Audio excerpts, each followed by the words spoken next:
ನೀವು ಎಷ್ಟೇ ದುಡ್ಡು ದುಡಿದ್ರು ನಿಮಗೆ ಅನ್ನ ಇಲ್ಲಾಂದರೆ ಏನು ಮಾಡ್ತೀರಾ ನೀವು? ಹಾಗಾಗಿ ನಮ್ಮಲ್ಲೂ ಜಾಸ್ತಿ ವ್ಯವಸಾಯಕ್ಕೋಸ್ಕರ ಉತ್ತೇಜನ ಕೊಟ್ಟು ವ್ಯವಸಾಯಕ್ಕೆ ಅವಕಾಶ ಮಾಡಿಕೊಟ್ಟು ನಮ್ಮಲ್ಲೂ ಜಮೀನುಗಳು ಜಾಸ್ತಿ ಮಾಡಿ ನೀರಾವರಿ ನಮಗೆ ಕೊಟ್ಟು ನೀರು, ಕರೆಂಟು, ರಸ್ತೆ ಮತ್ತು ಅವರಿಗೆ ಒಳ್ಳೆ ಬೆಲೆ ಕೊಟ್ಟರೆ ನಮ್ಮ ರೈತರಲ್ಲೂ ನಮ್ಮ ದೇಶದಲ್ಲೂ ನಮ್ಮ ನಾಡಿನಲ್ಲಿ ಯಾಕೆ ಆಗಲ್ಲ ಅನ್ನೋ ಒಂದು ನನ್ನ ಪ್ರಯತ್ನ. ರಾಜ್ಯದ ಹಿತ, ನಾಡಿನ ಹಿತ, ನೆಲ ಜಲ ಅಂದಾಗ ವಿರೋಧ ಪಕ್ಷವಾಗಿ ನಾವು ಕೂಡ ಜೊತೆಯಲ್ಲಿ ಇರ್ತೀವಿ. ಮಾನ್ಯ ಮುಖ್ಯಮಂತ್ರಿಯವರು ಧರಣಿ ಕುತ್ಕೊಳ್ಳಿ, ನಾವು ಬರ್ತೀವಿ, ತಮಿಳ್ನಾಡು ಬಾರ್ಡ್ರಲ್ಲಿ ಕುತ್ಕೊಳ್ಳೋಣ. ನೋಡಿ, ನಮ್ಮ ರೈತರಿಗೆ ಕುಡಿಯಕ್ಕೆ ನೀರಿಲ್ಲ. ನೀವು ಎರಡನೇ ಬೆಳೆಗೆ ನೀರು ಕೇಳ್ತಾ ಇದ್ರೆ ಅಂದ್ರೆ ಅಲ್ಲಿರೋರು ರೈತರು, ಇಲ್ಲಿರೋ ರೈತರು. ಆದರೆ ಕುಡಿಯಕ್ಕೆ ನೀರು ಇಂಪಾರ್ಟೆಂಟ್, ಬೆಳೆನೂ ಬೇಕು. ಅದು ಕೂಡ ಎರಡನೇ ಬೆಳೆಗೆ ನೀರು ಕೊಡ್ತೀರಾ ಅಂತ ಹೇಳಿದ್ರೆ ವಸ್ತು ಸ್ಥಿತಿನ ಮಾನ್ಯ ಮುಖ್ಯಮಂತ್ರಿ ಅವರು ಯಾಕೆ ಅರ್ಥ ಮಾಡ್ಕೊಳ್ತಾ ಇಲ್ಲ? ನಾವು ಧರಣಿ ಆಮೇಲೆ ಚರ್ಚೆ ಅಥವಾ ಹೋರಾಟಕ್ಕಿಂತ ಮೊದಲು ಇವರು ಮಾತುಕತೆ ಮುಖಾಂತರ ಸುವರ್ಣ ಒಂದು ಅವಕಾಶ ಇದೆ ಡಿ ಕೆ ಶಿವಕುಮಾರ್ ಅವರಿಗೆ ಈಗ. ಯಾಕಂದ್ರೆ ಅವ್ರದೇ ಮೈತ್ರಿ ಪಕ್ಷ ಇರೋದು. ಈಗಾಗಲೇ ನಮ್ಮ ರೈತರು ಮಾತಾಡಿದ್ರು ನಮ್ಮ ಮೇಕೆದಾಟು ಬಗ್ಗೆ.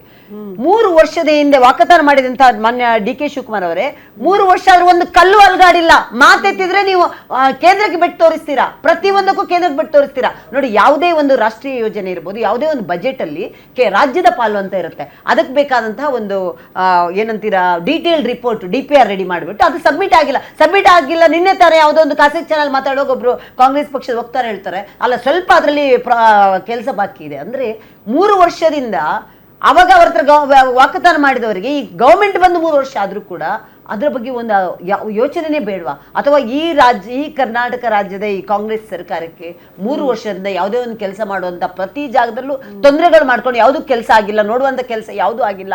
ರಾಜ್ಯದ ಜನರ ಹಿತ ಇದ್ರೆ ಇದೊಂದು ಸುವರ್ಣ ಅವಕಾಶ. ಈ ಒಂದು ನೀರಿನ ಒಂದು ಹಾಹಾಕಾರ ಏನಿದೆ, ಬರಗಾಲದ ಈ ಪರಿಸ್ಥಿತಿಯಲ್ಲಿ ನಿಜಕ್ಕೂ ಪಕ್ಷಾತೀತವಾಗಿ ಎಲ್ಲರೂ ನಾವು ಜೊತೆ ಬರ್ತೀವಿ.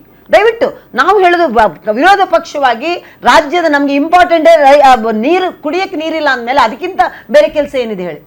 ರೈತರ ಬಗ್ಗೆ ಯಾವತ್ತೂ ಕೂಡ ನಾವು ನೋಡಿ, ನಾವು ಮತ್ತೊಮ್ಮೆ ಇದನ್ನು ಪದೇ ಹೇಳ್ತಾ ಇದೀವಿ. ಶ್ರುತಿ, 4,000 ಕೊಡ್ತಾ ಇದನ್ನು ಸ್ಟಾಪ್ ಮಾಡಿದ್ರು ಈ ಸರ್ಕಾರ ಬಂದ ಮೇಲೆ. ರೈತ ವಿದ್ಯಾನಿಧಿ ಸ್ಟಾಪ್ ಮಾಡಿದ್ರು ಸರ್ಕಾರ ಬಂದ ಮೇಲೆ. ಮಾತೆತ್ತಿದ್ರೆ ನಾವು ರೈತರ ಪರ ಅಂತ ಹೇಳ್ತಾರೆ. ಇವತ್ತು ರೈತರ ಪರ ಅಂತ ಹೇಳಿದವರು ನಾವು ಜೊತೆಯಲ್ಲಿ ಇರ್ತೀವಿ. ದಯವಿಟ್ಟು ನೀರು, ಒಂದು ಹನಿ ನೀರು ಕೂಡ ತಮಿಳುನಾಡು ಬಿಡಬೇಡಿ. ಅಲ್ಲ, ನಿಮ್ದೇ ಹೆಚ್ಚಿನ ಸಂಸದರು ರಾಜ್ಯದಲ್ಲಿ ಇರೋದ್ರಿಂದ ಅಟ್ಲೀಸ್ಟ್ ಕೇಂದ್ರದ ಮೇಲೆ ಒತ್ತಡ ತಂದು ಏನಾದ್ರೂ ಮಾಡಬಹುದಲ್ಲ? ಪ್ರತಿಯೊಂದು ಅಲ್ಲ, ನಾನು ಹೇಳುದು ಕೇಂದ್ರದ ಒಕ್ಕೂಟ ವ್ಯವಸ್ಥೆಯಲ್ಲಿ ಏನ್ ಆಗ್ಬೇಕಾ, ಕೇಂದ್ರ ಪ್ರತಿ ರಾಜ್ಯಕ್ಕೂ ಏನೇನ್ ಮಾಡ್ಬೇಕು ಅದು ಮಾಡ್ತಾ ಇದೆ. ಸಂಸದರು ಜೊತೆ ಆಗ್ತಾರೆ. ನಾನು ಹೇಳ್ತಿರೋದು ಇಲ್ಲಿ ಇವತ್ತು ಮಾತುಕತೆಯಲ್ಲಿ ಬಗೆಹರಿಸುವಂತ ಈ ಸುವರ್ಣ ಅವಕಾಶವನ್ನು ಮಾನ್ಯ ಡಿ ಕೆ ಶಿವಕುಮಾರ್ ಅವರು ಯಾಕೆ ಯೂಸ್ ಮಾಡ್ಕೊಳ್ತಾ ಇಲ್ಲ? ಚಾಂದ್ ಪಾಷಾ ಸರ್, ಯಾಕೆ ಡಿ ಕೆ ಶಿವಕುಮಾರ್ ಅವರು ಅವಕಾಶವನ್ನ ಸದುಪಯೋಗ ಪಡಿಸ್ಕೊಳ್ತಿಲ್ಲ ಅಂತ ಬಿಜೆಪಿ ವಕ್ತಾರರ ಪ್ರಶ್ನೆ. ಮೇಡಮ್, ನಮ್ಮ ಮುಖ್ಯಮಂತ್ರಿ ಡಿ ಕೆ ಶಿವಕುಮಾರ್ ಅವರು ರೈತಾನೆ, ಅವರು ರೈತರ ಮಗಾನೆ. ಈಗ ತಾನೇ ತಾವೇ ತೋರಿಸಿದ್ರಿ ಏನು ಮಾಡಬೇಕು, ಒಂದೊಂದೇ ಹೆಜ್ಜೆ ನೀಡ್ತಿದ್ದಾರೆ. ಮೊದಲನೇದಾಗಿ ನಾನು ನಮ್ಮ ರೈತ ಸಹೋದರರು ಏನು ಹೇಳಿದ್ರು ಅದನ್ನು ಸ್ವಾಗತಿಸ್ತೀನಿ. ನಾವು ನಮ್ಮದೇ ಆದಂಥ ರೀತಿಯಲ್ಲಿ ಆ ಕೆಲಸಕ್ಕೆ ಬೇಕಾದಂಥ ಮೇಕೆದಾಟಿನ ಕೆಲಸವನ್ನು ನಾವು ಮಾಡ್ತಿದ್ದೀವಿ. ಬಹಿರಂಗವಾಗಿ ಅದನ್ನು ನಾವು ಬಹಿರಂಗಪಡಿಸಿಲ್ಲ. ಅಥವಾ ನೀವು ಹೇಳಿದ ಪ್ರಕಾರ 3 ವರ್ಷ ಯಾಕೆ ಮಾಡಲಿಲ್ಲ ಅನ್ನೋದಾದರೆ, ಏನಾದರೂ ನಮ್ಮಿಂದ ವಿಳಂಬ ಆಗಿದ್ದರೆ ಅದನ್ನು ಕ್ಷಮೆ ಕೇಳೋಕ್ಕೂ ನಾವು ನಾಚಿಕೆ ಪಡೋದಿಲ್ಲ. ಖಂಡಿತವಾಗೂ ಮೇಕೆದಾಟಿ ವಿಚಾರವಾಗಿ ನಾವು ಕ್ರಿಯಾಶೀಲ ಯೋಜನೆಗಳು ರೆಡಿ ಆಗ್ತಾ ಇದೆ. ನಮಗೆ ಗೊತ್ತಿದೆ, ಅವ್ರು ಹೇಳಿದ ಹಾಗೆ ರೈತರಿಗೆ ಅನುಕೂಲ ಆಗುವಂಥದ್ದಲ್ಲ, ವಿದ್ಯುತ್ ಮತ್ತು ಕುಡಿಯುವ ನೀರಿಗೋಸ್ಕರವಾಗಿ ಆಗುವಂಥ ಯೋಜನೆ ಅದು. ಏನು ಅತಿ ಹೆಚ್ಚು ಮಳೆ ಬಿದ್ದಾಗ ನಾವು ಶೇಖರಿಸಿ ಇಟ್ಕೊಳ್ಳುವಂಥದ್ದು ನೀರು. ತಮಿಳುನಾಡಿಗೂ ಏನು ಅನ್ಯಾಯ ಅಲ್ಲ. ನೀವು ಸಮುದ್ರಕ್ಕೆ ಬಿಡ್ತೀರಲ್ಲ, ಅದರ ಸ್ವಲ್ಪ ಪಾಲು ನಾವು ಇಟ್ಕೊಂಡು ನಾವು ಮಾಡ್ತಾ ಇರೋಂಥ ಯೋಜನೆ. ಹಾಗಾಗಿ ನಾನು ಹೇಳೋದು ಇಲ್ಲಿ ಸಂಘರ್ಷದ ಹಾದಿ ಅಲ್ಲ, ಅಥವಾ ಕಾಂಗ್ರೆಸ್ ಬಿಜೆಪಿ ಮೇಲೆ, ಬಿಜೆಪಿ ಕಾಂಗ್ರೆಸ್ ಮೇಲೆ. ನೋಡಿ ಇವರು ಮಾತಾಡೋ ಟೈಮಲ್ಲಿ ನಾನು ಒಂದು ಮಾತು ಕೂಡ ಆಡಿಲ್ಲ.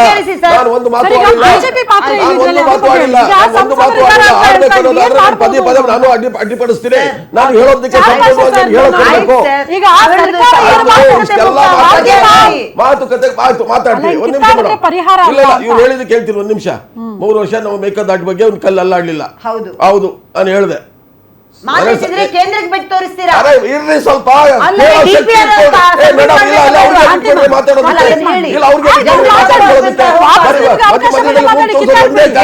ವಕ್ತಾರರ ಕೆಲಸ ಅಲ್ಲ. ನೀವು ಹೇಳಿದ್ದನ್ನ ನಾವು ಕೇಳಿದೀವಿ ತಾಳ್ಮೆಯಿಂದ. ರಾಜ್ಯದ ಪಾಲು ಯಾಕೆ ಇಟ್ಟಿಲ್ಲ ಇನ್ನು ಅದನ್ನ ಹೇಳಿ.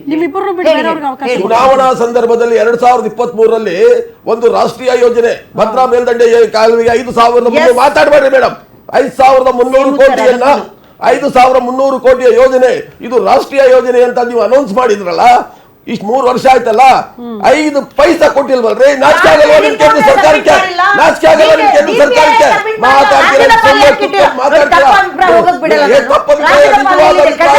ಈ ರಾಜ್ಯದ ಜನರಿಗೆ ನಾನು ಹೇಳ್ತಾ ಇದ್ದೀನಿ 3 ವರ್ಷ ಆದ್ರೂ ಅಲ್ಲಿರೋ ರೈತರಲ್ವಾ ಏನ್ ಮಾತಾಡ್ತಿದ್ದೀರಿ? ಅಲ್ಲಿರೋ ರೈತರಲ್ವಾ ಏನು ಯಾಕೆ ತಪ್ಪು ಚುನಾವಣೆ ನೀರಿನ ವಿಚಾರಕ್ಕೆ ಸಂಬಂಧಪಟ್ಟಂತೆ ರೈತರ ವಿಚಾರಕ್ಕೆ ಸಂಬಂಧಪಟ್ಟಂತೆ ಮಾತ್ರ ಮಾತಾಡಿ. ಕೇಂದ್ರದ ಪಾಲು ರಾಜ್ಯದ ಪಾಲು ಕೇಳಕ್ಕಿಲ್ಲ ಇಲ್ಲಿ ನಾವು. ಆಯ್ತು ಚಾಂಪಾ ಸರ್. ಅಲ್ಲ, ಒಗ್ಗಟ್ಟು ಪ್ರದರ್ಶನ ಮಾಡಿ ಅಂತ ಮಾಡಿದ್ರೆ ಅದಕ್ಕೆ ಪ್ರಶ್ನೆ ಮಾಡಿದ್ರು ಬಿಡಿ ಅವರು. ಅಲ್ಲ, ಒಗ್ಗಟ್ಟು ಪ್ರದರ್ಶನ ಮಾಡಿ ಅಂತ ಆಯ್ತು ನಾಗೇಂದ್ರ ಬಾಬು ಸರ್ ನಿಮ್ ಟೈಮ್ ನಾಗೇಂದ್ರ ಬಾಬು ಸರ್. ನೋಡಿ ಮೇಡಮ್, ಒಂದು ಪಕ್ಷಗಳು ಒಗ್ಗಟ್ಟು ಪ್ರದರ್ಶನ ಮಾಡೋದ್ರಲ್ಲಿ ಕಾವೇರಿ ಪ್ರಾಧಿಕಾರದ ಜೊತೆಯಲ್ಲಿ ಎಲ್ರಿಗೂ ಗೊತ್ತಿರುವಂತ ವಿಚಾರ, ನಾವು ಸಂಘರ್ಷಕ್ಕೆ ಹೋದ್ರೆ ಇವತ್ತು ಕಾವೇರಿ ನಮ್ಮ ಕೈಯಲ್ಲಿದೆ. ಪ್ರಾಧಿಕಾರವೇ ಕೈಗೆತ್ಕೊಂಡಾಗ ಅಲ್ಲಿಂದ ಏನಾದ್ರೂ ಒಂದು ಮಿಲಿಟರಿ ಫೋರ್ಸ್ ಮತ್ತೊಂದು ಹಾಕಿ ಇದು ಮಾಡಿದಾಗ ನಾವು ಯಾರಿಗ ಹೋಗಿ ಕೇಳಕ್ಕಾಗುತ್ತೆ? ಎಲ್ಲಾ ಸಂದರ್ಭದಲ್ಲೂ ಎಲ್ಲಾ ಪಕ್ಷದ ಸರ್ಕಾರಗಳಲ್ಲೂ ಬಂದಿರುವಂತಹ ಸಮಸ್ಯೆ ಎಲ್ಲರೂ ಸೇರಿ ಇದಕ್ಕೆ ಪರಿಹಾರ ಹುಡ್ಕೋಣ. ನೀವು ನಮ್ಮ ಮೇಲೆ ಹೇಳಿದ್ರು ನಾವು ನಿಮ್ಮ ಮೇಲೆ ಬೇಡ. ಇದಕ್ಕಾಗಿ ನಾನು ಒಂದು ಹೇಳಿ ಸರ್.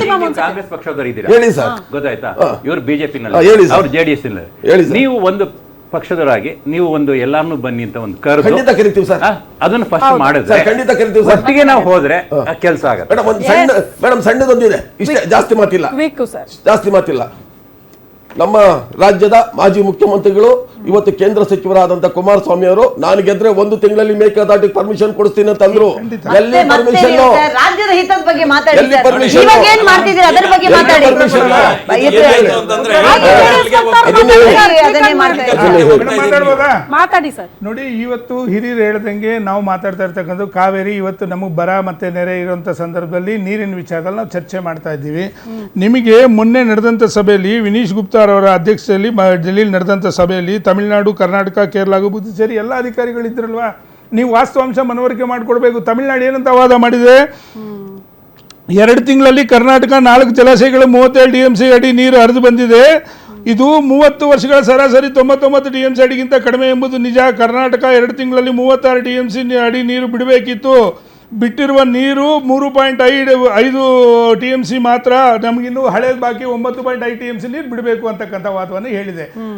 ನಮ್ಮ ತಜ್ಞರು ಏನಾದರೂ ಇವತ್ತು ಮಾತಾಡಿದ್ದಿದ್ರೆ, ಕಳೆದ ವರ್ಷ ಇದೇ ಸಂದರ್ಭದಲ್ಲಿ ಅಣ್ಣವ್ರಿಗೆ ತಜ್ಞರಿಗೆ ಚೆನ್ನಾಗಿ ಗೊತ್ತಿರುತ್ತೆ ಅಂತ ಕಾಣುತ್ತೆ, 109 TMC ಇತ್ತು ಕಳೆದ ವರ್ಷ ಇದೇ ಸಂದರ್ಭದಲ್ಲಿ. ಇವತ್ತಿರ್ತಕ್ಕಂಥದ್ದು 63 TMC. 63 TMC 4 ಜಲಾಶಯಗಳಲ್ಲಿ ಹೆಚ್ಚು ಕಡಿಮೆ. ನಿಮಗೆ ಹಾರಂಗಿಲಿ 8 ಇದೆ, ಹೇಮಾವತಿಲಿ 32 ಇದೆ, KRS ಅಲ್ಲಿ 17 ಇದೆ, ಕೇವಲ 17 ಇದೆ KRS ಅಲ್ಲಿ.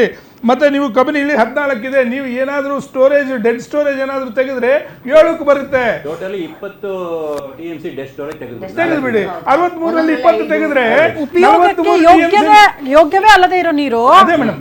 ಆಮೇಲೆ ಹೂಳು ಕೂಡ ಇರ್ತವೆ, ಹೂಳೆತ್ತ ಕೆಲಸ ಕೂಡ ಮಾಡಿಲ್ಲ. ನಮಗೆ ಕುಡಿಯೋ ನೀರಿಗೇನೆ ಅಭಾವ ಇರ್ತಕ್ಕಂಥ ಸಂದರ್ಭದಲ್ಲಿ ನಮ್ಮಲ್ಲಿ ಕರ್ನಾಟಕ ರಾಜ್ಯದಲ್ಲಿ ಇರ್ತಕ್ಕಂಥ ತಜ್ಞರು ಅವತ್ತು ಈ ಅಂಶವನ್ನ ಬಿಡಿಸಿ ಹೇಳೋದ್ರಲ್ಲಿ ಫೇಲ್ಯೂರ್ ಆಗಿದ್ದಾರೆ ಅಂತಕ್ಕಂಥದ್ದು ಸ್ಪಷ್ಟವಾಗಿದೆ. ಇದಕ್ಕೆ ನೇರ ಹೊಣೆ ಕರ್ನಾಟಕ ರಾಜ್ಯ ಸರ್ಕಾರ, ಸಂಬಂಧಪಟ್ಟಂತ ಮಂತ್ರಿಗಳು ಅಂತಕ್ಕಂಥದ್ದು ಸ್ಪಷ್ಟ. ಈಗಲೂ ಕೂಡ ಇವತ್ತು ಹೇಳ್ತಿದ್ದಾರೆ, ತಜ್ಞರ ಹತ್ರ ಈಗ ಹೋಗಿ ನಾನು ಮಾತಾಡ್ತೀನಿ, ವಕೀಲರ ಹತ್ರ ನಾನು ಮಾತಾಡ್ತೀನಿ ಅಂತಕ್ಕಂಥದ್ದನ್ನ.